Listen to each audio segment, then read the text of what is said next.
Okay, so I wanted to talk engine quench here while I'm getting ready to put the heads on this budget small block. But what quench is the distance between the flat top part of your piston and your cylinder head, and the gasket thickness distance also factors into that, but what you're after is 35 to 45 thousandths. Now see, from the factory, these pistons that I re-ringed, they almost come out of the board just a little bit, so they're almost above the deck, so that's really what you want, and then you can go by your gaskets to get the correct thickness for quench. Now, the idea behind quench is that you get more of a complete combustion, and it really helps to prevent detonation. So quench is very important to have that 35 to 45 thousandths. Now where the problem comes in with rebuilds in this quench area is rebuilt or pistons, that most pistons that are sold are not the same as these factory pistons, because they're sold to mostly mass engine building places, and what they get is a lot of just bare stock blocks, and the decks are all dinged up, so they got to deck it down. And when this head surface is decked down, then they're in the proper they'll get proper quench out of that. But for most people at home, and when they don't deck their block, you'll see that the piston actually will sit into the combustion chamber a little bit. So that's really a problem. So if you're rebuilding a motor, you really want to look into this and get your block decked, because that 35 to 40 thousandths quench is really, really nice to have. It makes a huge difference. The first few motors that I did, I wasn't aware of this, and I really had to run some retarded timing and really dumb down the tune just because I'd get pinging from not having these set right. So with this quench, you can run 10 to 1 with iron heads on pump gas without much of a problem, but it's really important. Now, these pistons here, it's only the flat top part of your piston, so these valve reliefs don't factor into the quench, and this dished part does not factor into the quench. It's only the flat top part. So if you can help it, you want to run flat top pistons, because they're a really big performance advantage for quench reasons. But flat top pistons and all that boosting compression gets hazardous to your engine performance when you don't have your block and piston clearance decked correctly. So get a side look here, so you can see that piston is just ever so slightly even coming out of the bore, so it'll be just about perfect. And we'll basically go by our gasket compressed thickness, and then that'll be our quench. So with this stock camshaft, we should be good. We shouldn't be having to worry about clearance issues, especially with these valve reliefs here. So pretty much we're good to go. But that's something to think about when you're building your motor, and especially when you put aftermarket pistons in, is you really want to watch this, because this can really vary. So anyway, so that's engine quench for you. Something to be aware of. Okay, so now we're going to go ahead and install our lifters. Now I like to soak my lifters, even though it might say this is unnecessary. I just like to do it anyway. But with this, the heads that are going on this, they're pedestal rockers, so they just torque down to a torque spec. So really this isn't even important, but for me, I just like to do it. But when you prime up your oil system, it should pump these up anyway. But it's always good security, and you don't have to do it, but it never hurts. It's never going to hurt you to do it. So what we're going to do is take our our oil covered lifter here, and we're going to be using our assembly lube for probably the last time here. So, and I'm just going to coat the underside of this lifter with a real heavy coat of this because it also rides on the camshaft. So, and then we're just gonna slide her on in there. And there she goes. So we're going to get all of these coated up and installed the same way, and then we should be ready to move on to installing our heads.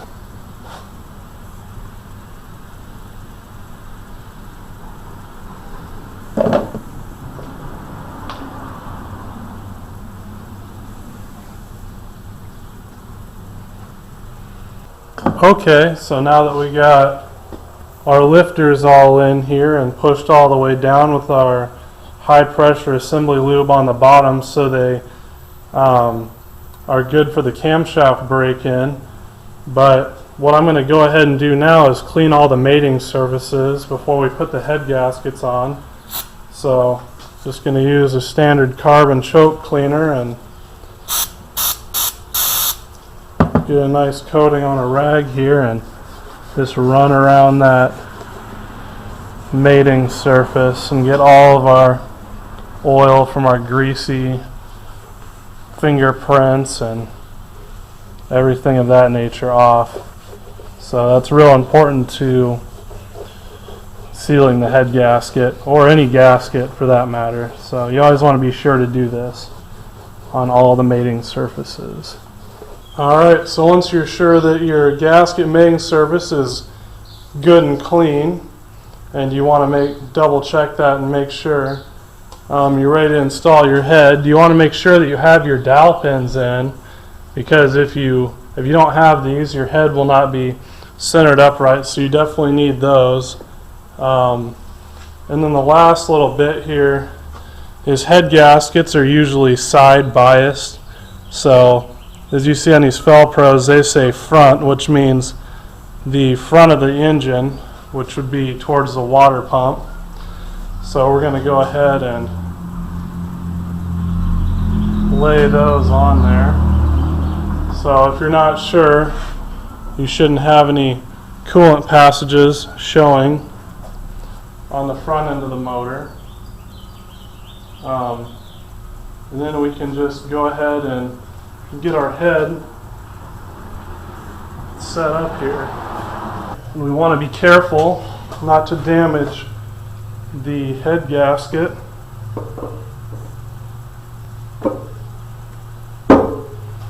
So you don't want to do a whole lot of sliding around.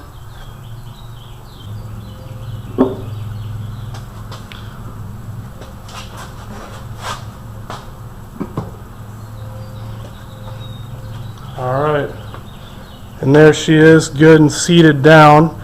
Notice there's no space in between here. You want to make sure it's seated on both those dowel pins before you start sliding any bolts through. Okay, so you're ready to drop in your head bolts, and what I've done is before I installed the head and all this, I ran a thread chaser down through my head bolt threads. So they're good and clean, and I made sure to clean up my threads on all my head bolts, and they're good and clean and free of oil. So what I'm going to go ahead and do is use some of this Permatex thread sealant. This is high temperature, so some of these bolts, I'm pretty sure it's these top ones, but I'm going to put it on these bottom ones as well, go into the cooling jackets of the engine, and if you don't seal these up, it'll actually leak and you can blow out your head gasket and a whole bunch of problems. So we're going to go ahead and get these all sealed up. Okay, so we're just going to take our thread sealant here and get a good coating on there and just wipe it around and down and in. So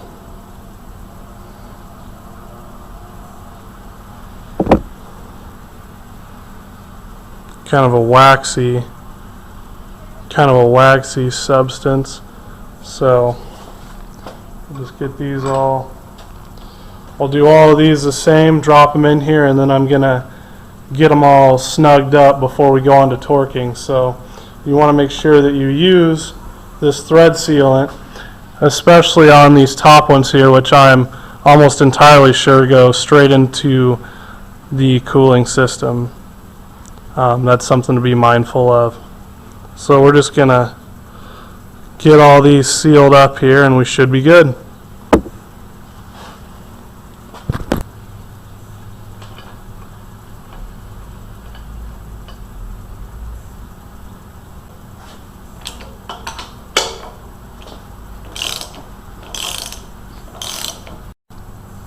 Okay, for the sake of time and so I just simply don't bore you to death, I'm going to go ahead and torque these all off camera.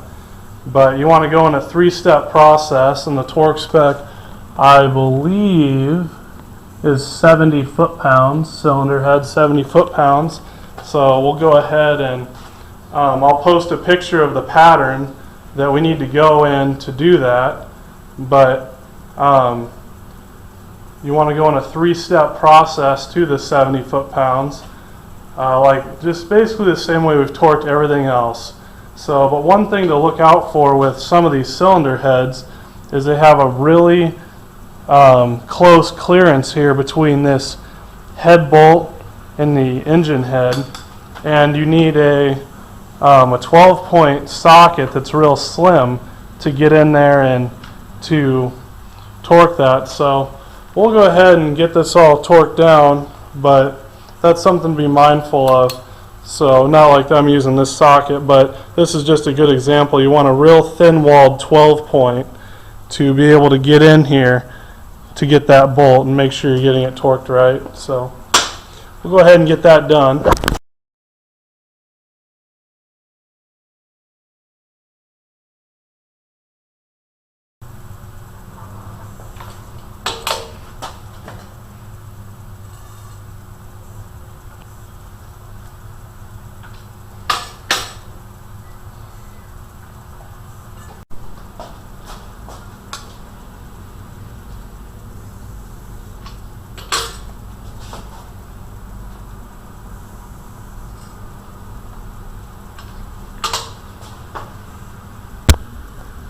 Okay, so after we got the heads on here and torqued down the proper pattern, we should be good to install our Valvetrain assembly and adjust our valves to the way they're supposed to be. The last note I want to make on head gaskets is you want to be mindful of the head gaskets that you have, because some head gaskets require that they be re-torqued after the engine's been ran. So if you have those, you want to make sure and re-torque those, or whatever the directions say to do with them. But most of the standard ones like this, you put them on, torque them once, and you're done. So we're ready to move on to the Valvetrain. Alright, so we're going to go ahead and install our push rods, and you just simply do that by dropping them right through the head. You want to make sure you have the right push rods for your cam, and seeing as how this is a stock cam with stock lift, these stock push rods will be just fine. But with different lift cams, you do need different push rods to make sure that your rocker geometry is correct. And when I say your rocker geometry is correct, it needs to push down right in the center, make contact in the center of this valve. And how you can check this is you'll take a permanent marker and color in the top of this valve stem, and then turn the motor over by hand a few times, and you should see the permanent marker rubbed away right in the middle. If it's more to one side or the other, then you either have too long or too short of push rods, and you need to make a change. But with these pedestal rockers, there is no adjustment, so they just are what they are.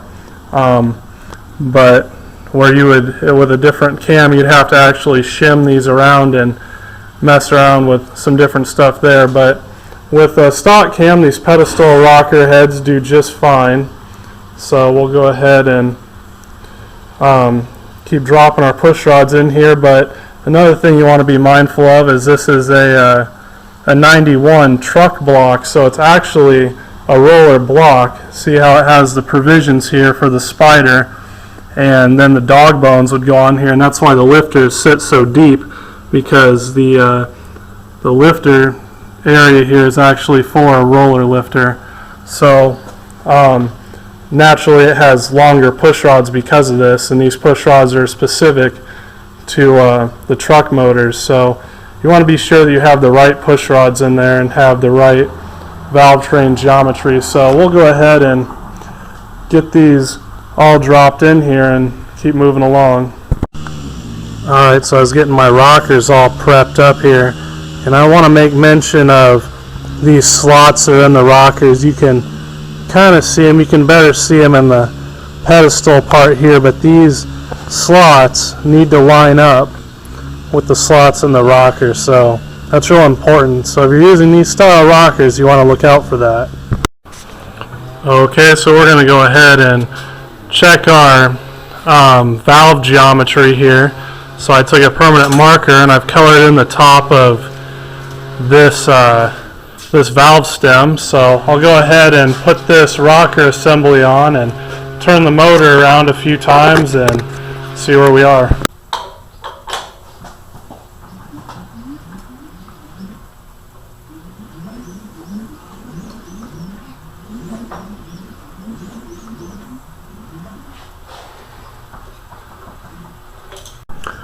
Okay, so we set our valve as we are supposed to and then spun the motor, and we can see that our wear is right in the center of the valve stem, so we should be good to go. Our rocker geometry is correct, so we're ready to put our rockers on and get them all set. Alright, so we got the rockers on and somewhat snug down. Notice I put assembly lube between the valve stem and the rocker arm here, and how I'm going to set these is I'm going to set the valve when the opposing valve on that cylinder is at full lift. Now that will mean that this valve would have to be fully closed. So if this one's at full lift, this one would have to be on the back of the cam lobe, and then we can go ahead and set that. Now with these pedestal rockers, they're not that difficult to set.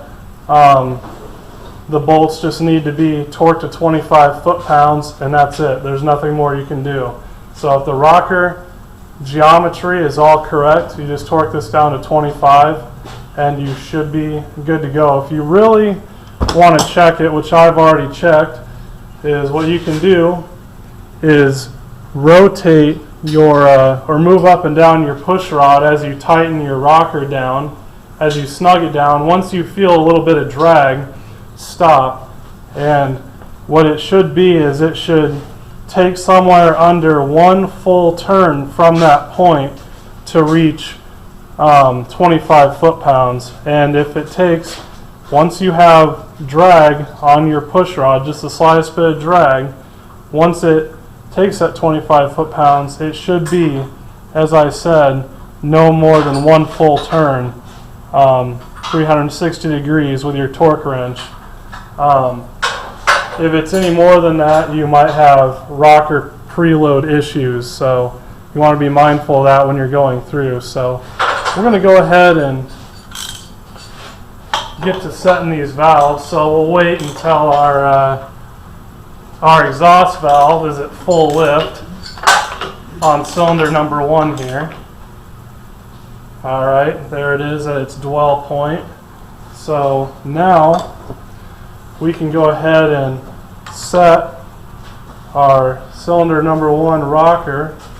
So coming around.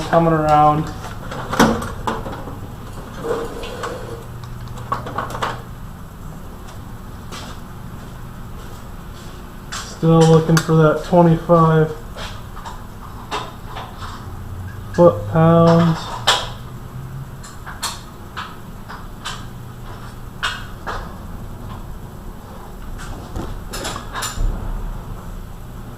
And there we go. So almost 1/2 turn it took to take this rocker to 25 foot-pounds, and that's what we're after. We should have proper lifter preload at this point. So that's what we're after, and we're going to do this same idea with all the lifters. So when this lifter is at max lift, then we'll move on to our exhaust valve and adjust this rocker arm and lifter assembly as well. So we're going to get that all done, but that's pretty much how you go ahead and set your valves, and you should be good from there.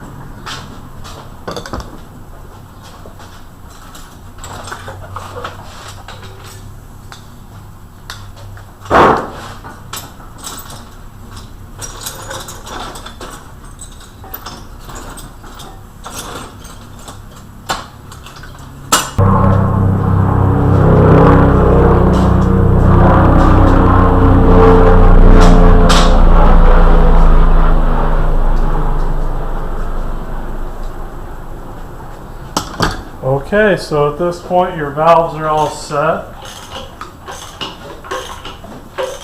You want to go through and watch them all, but